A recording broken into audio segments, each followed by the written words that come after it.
Hi everyone.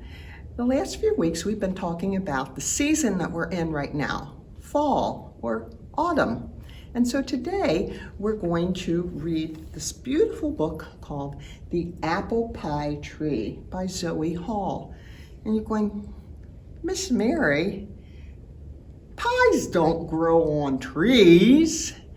No, not really, in the sense of a finished pie sitting up in the tree, but what is needed for an apple pie does grow in a tree.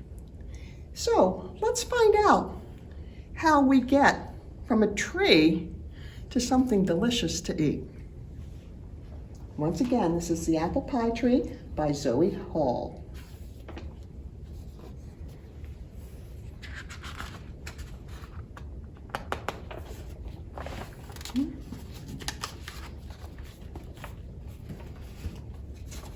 Apples. And every year we watch our apple tree grow. In winter, our apple tree is brown and bare. And here they are, they're inside. And they're looking at their tree. And that's what we'll see in a few months. All of the trees will be bare.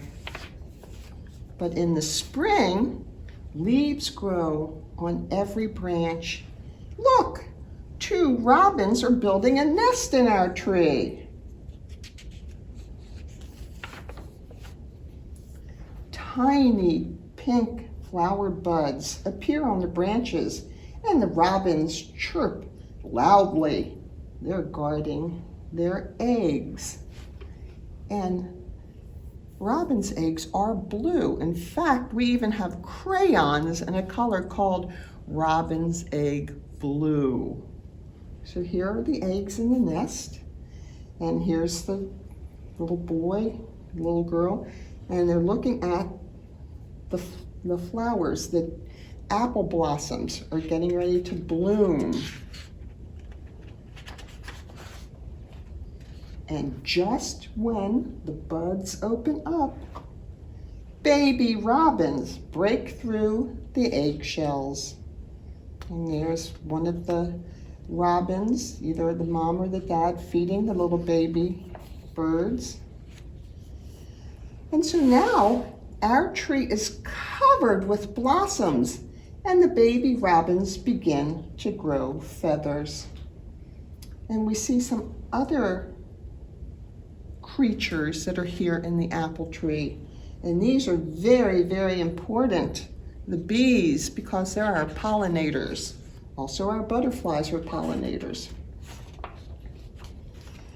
When the breeze blows, the petals fall to the ground. Mama and Papa Robin teach their little birds how to fly. What does that look like? Does that look like spring? That almost looks like it's what? Snowing! Oh my goodness! But we know it's really not snow, but you can pretend.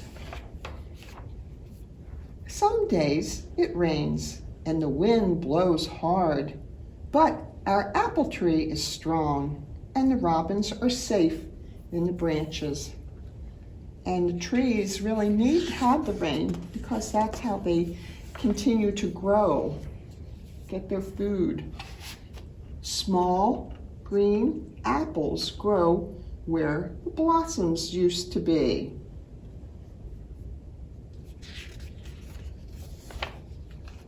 Soon it is summer and the apples get bigger and bigger. The little robins have grown up, but they visit every day. The branches bend low and they are covered with big, round apples. And who else likes the apples besides us? We see some deer. And this is a baby deer called a fawn. And the squirrels like them. Lots of animals like apples. Oops, excuse me. Here we go. And here we are. Now it is autumn. The apples are red and ready to be picked. We fill our baskets to the brim. You're using a ladder to climb all the way up into the tree to get all those apples. Mom and Dad help us peel the apples, cut them up, and pile them into the pie shell. And then we sprinkle cinnamon and sugar over the top, and Mom puts the pan in the oven.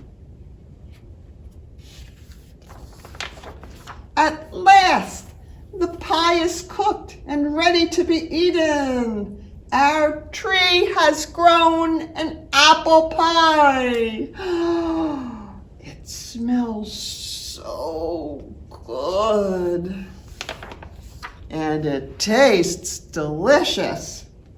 There's nothing as good as an apple pie that you grew yourself. And then it tells you here why the bees are important and how they help our blossoms turn into apples that we can eat. So let's take care of our little pollinators. And if you don't have an apple tree that can grow your apple pie, you can get apples at grocery stores or farmer markets. Or if you're really fortunate, you live fairly close to an orchard that grows the apples. And sometimes they let you come in and pick them yourself. See you.